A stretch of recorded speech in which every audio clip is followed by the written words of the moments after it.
seeking orders to detain the respondents for 14 days, pending investigation for the grounds on the face of the affidavit that they were yet. He is a parent with a sick child.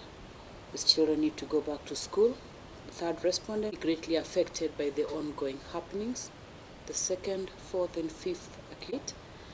By them not objecting to being detained, the court reads a sign of good faith and their willingness to cooperate with the investigating officers in this investigation. The reasons advanced for detaining them are not compelling to this court to allow their application. I therefore hold as follows: the respondents be and hereby admitted to bail on the following terms.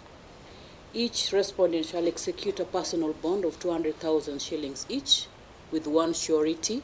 The surety shall also execute a personal bond of 100,000 shillings on behalf of each respondent, and they are to ensure the attendance of the respondents to the office of the investigating officer twice a week for the period requested of the 14 days. The ruling is dated and signed in open court in presence of all parties. Give my assistant a few minutes, they can get the ruling. Thank you.